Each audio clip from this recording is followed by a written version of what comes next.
Mr. B, what is on your mind this weekend? Good afternoon, and thank you for taking my phone call. Howdy. I'm a little nervous. I used to be a Christian, grew up in the church all my life, and the one thing that I learned about God is that He's all powerful, all knowing. And with that being said, you brought it up earlier about salvation, and that's something now that when I look at salvation, it just makes no sense at all. And I say that from the standpoint of if God created mankind before the foundation of the world, He knew that man was going to sin. He knew that Satan was going to tempt man, and why go through the process of creating Satan, and also why go through the process of creating this world when God could have created a perfect world? We didn't have to go through the byproduct of salvation, Jesus dying on the cross, we go through faith.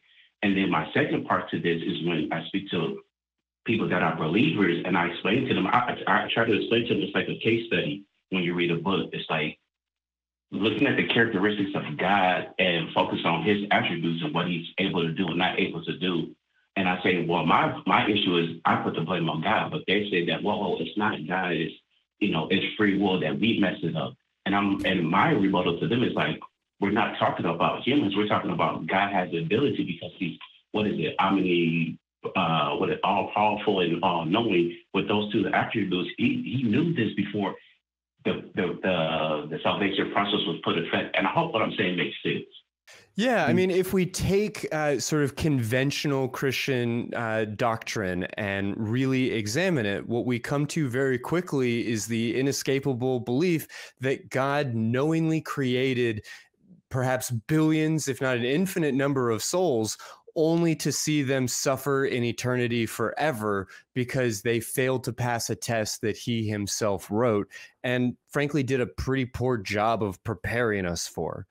So, you'll hear a lot of hand waving and a lot of like, well, God works in mysterious ways. And who are you to question the will of God? I mean, He is a Leviathan. You are merely a louse. Like, why would you possibly think that you could understand the mind of God? And on and on and on. But you're not going to hear any of that from me. I think that you have the right of it here. I don't think that there is a reasonable justification for all of this. Certainly there are people on the network who could do a great job of walking you through some of the historicity of the Bible and really talk about sort of when certain things were added and taken out and how Satan is this kind of like late addition to Christian canon and how now we've created this like dualistic God that doesn't really come directly from Judaism. And I mean, there's a lot to be said about how we got to these ideas. But if you take the ideas for truth on their own and then start to examine them, they certainly don't make any like literal, direct, objective sense. Is that a fair framework, Jaimie, for us to start from? Absolutely. I would say that that many of the beliefs that are held by a lot of Christians are internally inconsistent to the point where I would take it as proof that God does not exist. If your God is the triomni, He doesn't exist, can't exist. And we've known this more than 200 years before Christ was even born, supposedly. So, yeah, I'm on board with you. The idea of a God that isn't... The problem of evil is very much a big defeater in my mind. Mm-hmm. So I'm sorry that we can't like better answer your question in a certain sense, but how does that strike you, Mr. B?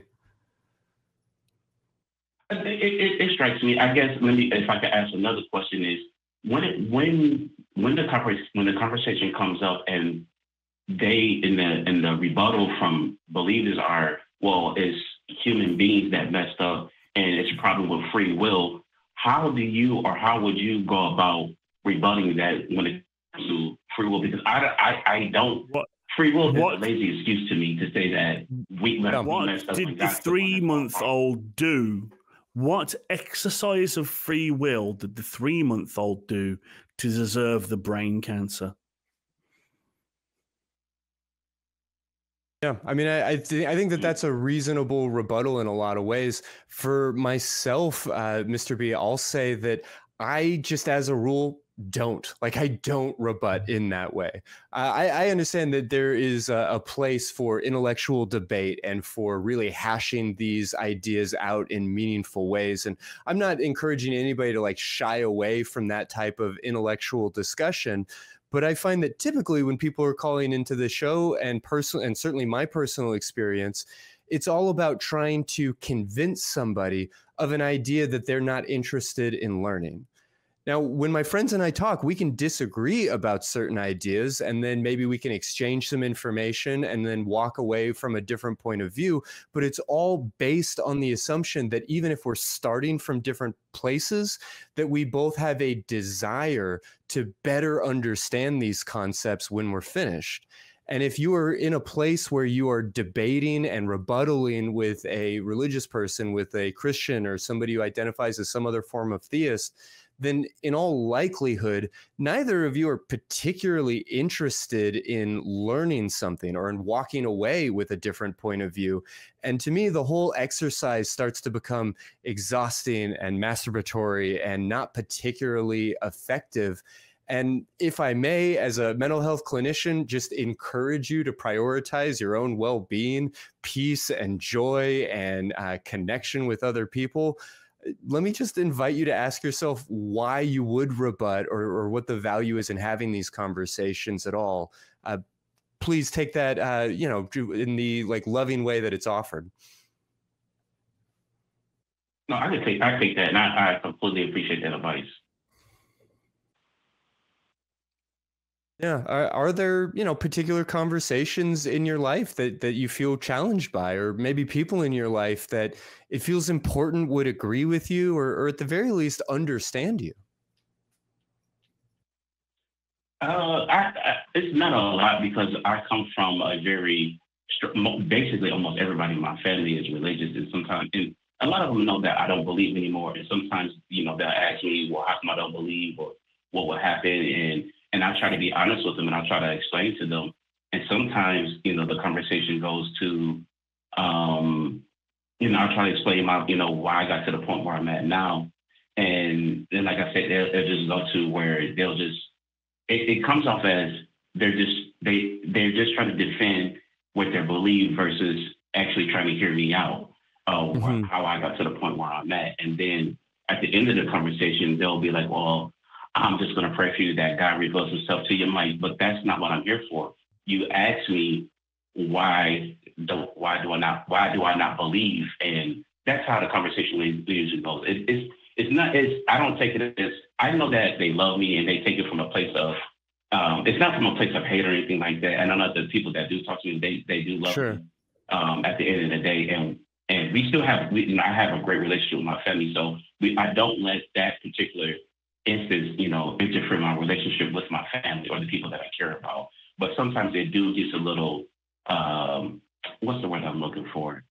Annoying sometimes, knowing that sometimes they feel like they're not really trying to hear me. They just want to prove their point versus, coming to an understanding. Okay, I can accept that.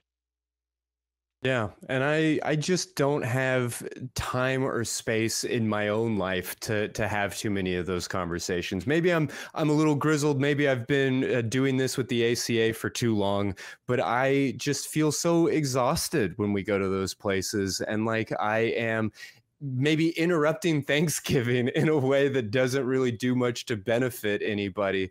So I hear your pain, and I certainly don't mean to chastise. Let me just give you permission to only have the conversations that you feel are benefiting your life in some way or benefiting the lives of others. And knowing that if two people are going to argue about something with no intention of walking away with a different point of view, that you might be able to save your energy and spend that someplace else. But in any case, I can't help but feel like you've got the right of it. The problem of evil and some of these other concepts we've touched on certainly are important. Thank you. I do appreciate that.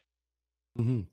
Yeah, well, thank you so much for giving us a call today. I hope that we've been helpful, even if we are all just kind of agreeing and giving you a thumbs up here. But you have a great weekend. Well, thank you for taking up the time to answer my call, and I appreciate your advice and your feedback to you and to both of the hosts. No problem. For sure. We appreciate you.